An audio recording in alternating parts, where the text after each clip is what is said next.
Hello YouTube. I just want to make a video on basically starting out in amateur radio. Things that I would recommend to anyone that's interested or thinking about getting into it. First, let me introduce myself. My name is Justin. My call sign is KO4DCD. I've been into radio for 2.5 years now, I guess. Yeah, it's been fun.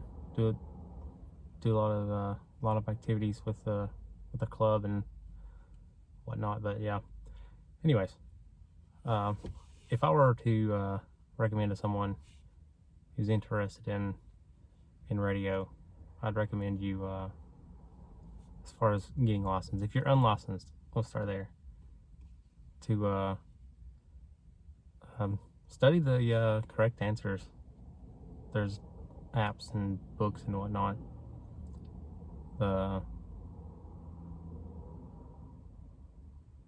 Dang it. Ham Radio Exam. That was an app. It's the one that I used for studying, and it's up to date.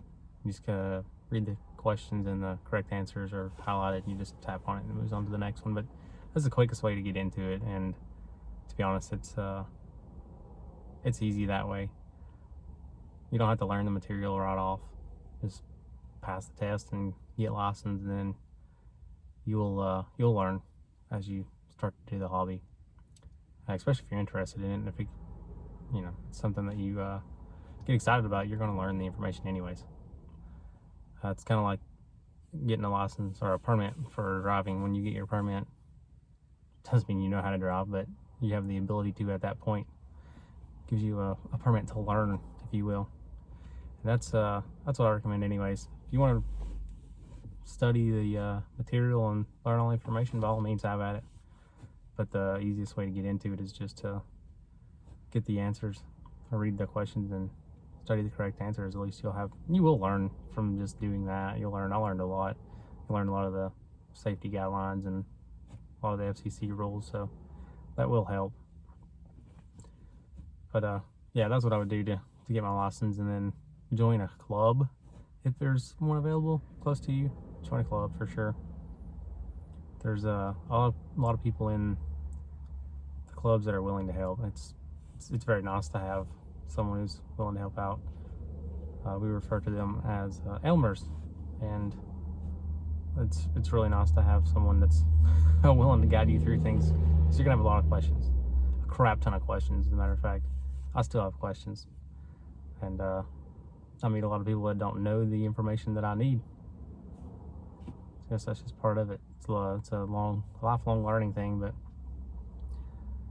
and you don't have to be any specific type of person to be interested in radio. I was an athlete basically growing up, and a mechanic now. I didn't have a background in electronics or anything, and still not too interested in electronics. I don't really have a desire to take the radio apart and whatnot, which is a lot of what your general and extra exams are, is information about how the internal workings are, how they work.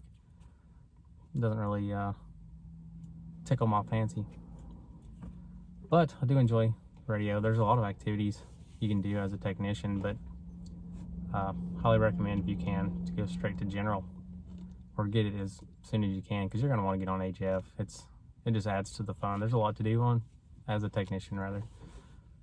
You can of course get on local repeaters immediately. That's probably what most people do. Buy yourself a cheap Baofeng UV5R3. That's the Baofeng that I recommend. There's probably better ones, but it's probably the cheapest of the cheap. It's got a FM radio too, which is one of the things I liked about it, and it's got 3 bands, so more opportunities to hit those repeaters. Yeah, repeaters is going to be the easiest thing you can do. But if you join a club and they have events like fox hunting, where they hide a transmitter and you go and find it, whether it's on foot or via a vehicle, That's pretty fun. That's actually a lot of fun. It's what started my family out in radio. Not me specifically, but my family. I started doing fox hunting, and then they seen how fun it was, and they had to join. So got my wife licensed because of that. So that was pretty nice.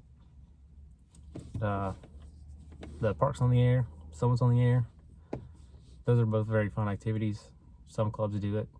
Our club does it. We have a group that gets together and does POTA and SOTA, Parks on the Air, Summits on the Air. That's very fun, actually, and it's gives you some physical exertion, and a little physical activities, kind of something that we need. Yeah.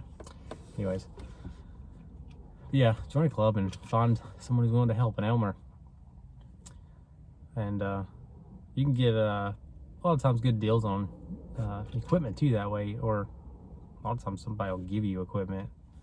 It's pretty nice there. Someone's willing to loan it to you.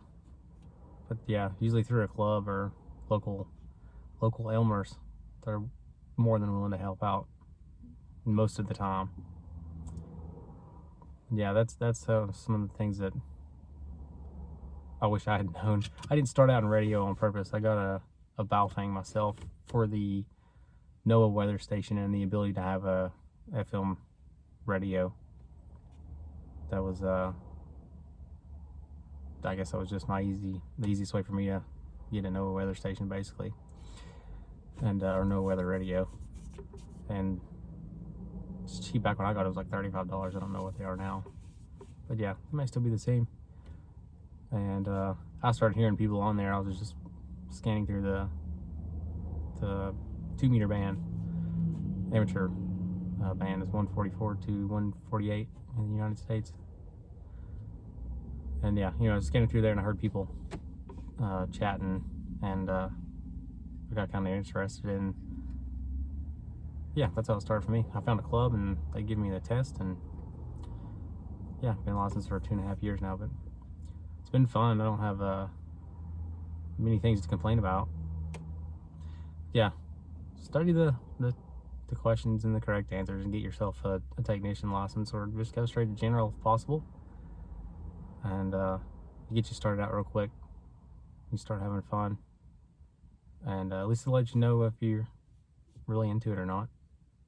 I was, and it kind of tapered off. There's a problem with the repeaters, is just because they're there doesn't mean people's using them, and we have a lot of repeaters in my area, but there was not a lot of activity. I'd call out on my way to work and then on my way to home, and I'd never get a response. I mean, for weeks I would do that and never got a response, so I kind of slowed down, and then eventually I kind of just give up on it for a little bit.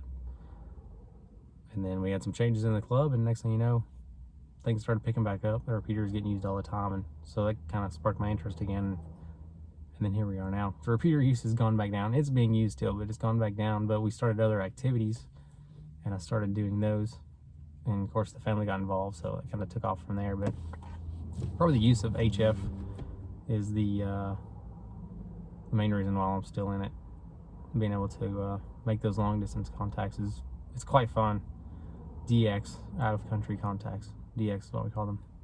Those can be addictive, especially if you're running like FT8 or something like that, one of the digital modes. Yeah, because that's for a whole nother video there. But yeah, anyways, just get into it. Start out, see how much you like it. If you really enjoy it, go deeper in it. You can get better radios and do more activities and stuff, but just try it, see if you like it. It's, I don't know, there's a fee now for the FCC, a $35 fee, I believe it is, plus whatever your local VEs charge you. Yeah, get the general if you can. Extras, it's nice to have an extra, but it's not necessary. I got extra because I wanted to help people, or help the, with the testing and whatnot. And you got to be an extra to test extras. If you're a general and you get a VE, you can only test a technician. So yeah, anyways, yeah, I guess that's about it for this one. There's a lot more stuff I want to go over. like vocabulary, basically the slang of amateur radio. There's a lot to unpack there, and there's a lot of things that I didn't know about. People talk about single sideband, and then I hear people say upper sideband, lower sideband, and I'm like, is that still single sideband? Yes, it is. It's just there's two sections. There's an upper and a lower sideband, but a lot of times we'll just say single sideband. Oh, last thing, CW, continuous wave, Morse code. It's called continuous wave, that's the mode, but you use Morse code through CW.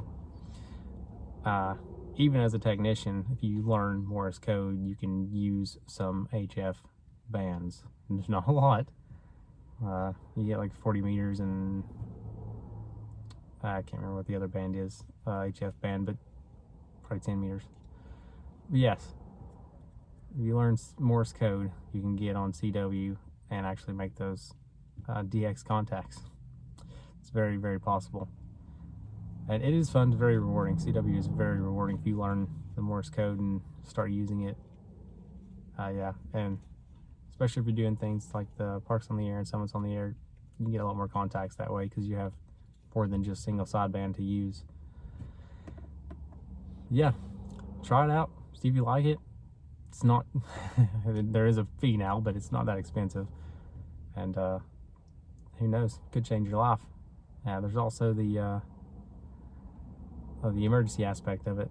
Lots of things you can do with the emergency side of it. Give it a go, see what you think.